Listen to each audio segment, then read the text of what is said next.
1995 में एक 436, 427, 147 आईपीसी में थाना नौचंदी में एक मुकदमा दर्ज हुआ था। कुछ मीट की दुकानों पे आगजनी हो गई थी और उन मीट की दुकानों में एफआईआर हुई थी। एफआईआर में रफीक अंसारी नेम्ड नहीं थे। बाद में दौरान इन्वेस्टिगेशन इनका नाम आया था। उसके बाद उसमें चार्जशीट लगा दी गई थी। चार्जशीट लगाने के बाद रफीक अंसारी जी की ना तो चार्जशीट पे में इन्हें इन्फॉर्मेशन दी गई थी, ना इनके साइन हुए थे उसमें। कोर्ट में प्रोसीडिंग चलती रही, वो पेंडिंग पड़ा रहा बहुत लंबे समय तक। उसके बाद स्टेट गवर्नमेंट की पॉलिसी चेंज हुई, सेंट्रल गवर्नमेंट की एमपी एमएलए स्पेशल कोर्ट बन गई। जो एमएलए थे उनके केस उस कोर्ट में चले गए, तो उस कोर्ट में ये वाला मुकदमा भी चला गया। वहां से फिर हमने इस केस में एंटीसिपेटरी बेल मूव करी थी। एंटीसिपेटरी बेल में हमारी सेशन कोर्ट से बेल खारिज हो गई थी। उसके बाद एक 482 फाइल की, क्योंकि कुछ एक्यूज का एक्विटल हो गया था इस केस में।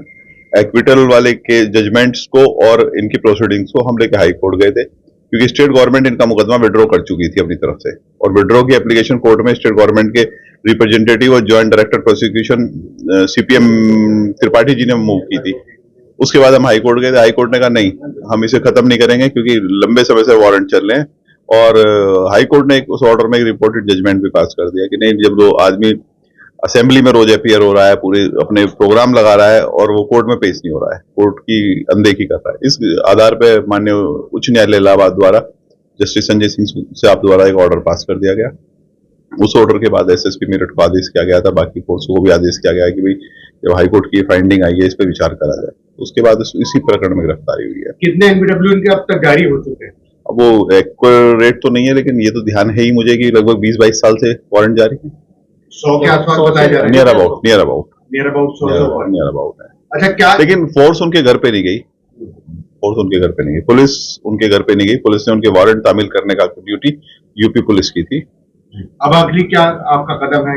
अब आएंगे, उन्हें जब पेश करेंगे कोर्ट में, बेल मूव करेंगे, फिर बेल कंसिडर हो जाएगी। आपका क्या नाम है? अमित कुमार दीक्षित नाम है मेरा। मैंने ही बेल आर्ग्यूमेंट की थी। मैं मेरठ बार एसोसिएशन का जनरल सेक्रेटरी भी। अच्छा, ये अभी तक पेश ही नहीं हुई? एक बार भी पेश नहीं? कभी ने कोर्ट की इन्फॉर्मेशन नहीं थी। फर्स्ट टाइम हमने जो है मेरठ में चुनाव 6 मई को था, मेरठ में विधान लोकसभा 6 मई को था, उससे 4 दिन पहले हमने बेल मूव करी थी पहली बार, जब इन्हें इन्फॉर्मेशन वारंट की थी। 10वीं 12वीं फेल विद्यार्थी निराश ना हो, NIOS की सुविधा का लाभ उठाएं, समय रहते प्रवेश लें, अक्टूबर 2024 में परीक्षा दें, निश्चित सफलता पाएं।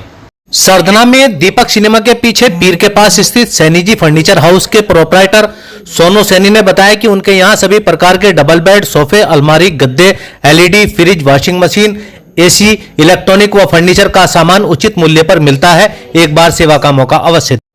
सही खबर YouTube चैनल पर 100% सच दिखाने का प्रयास। आपका सहयोग व मार्गदर्शन जरूरी।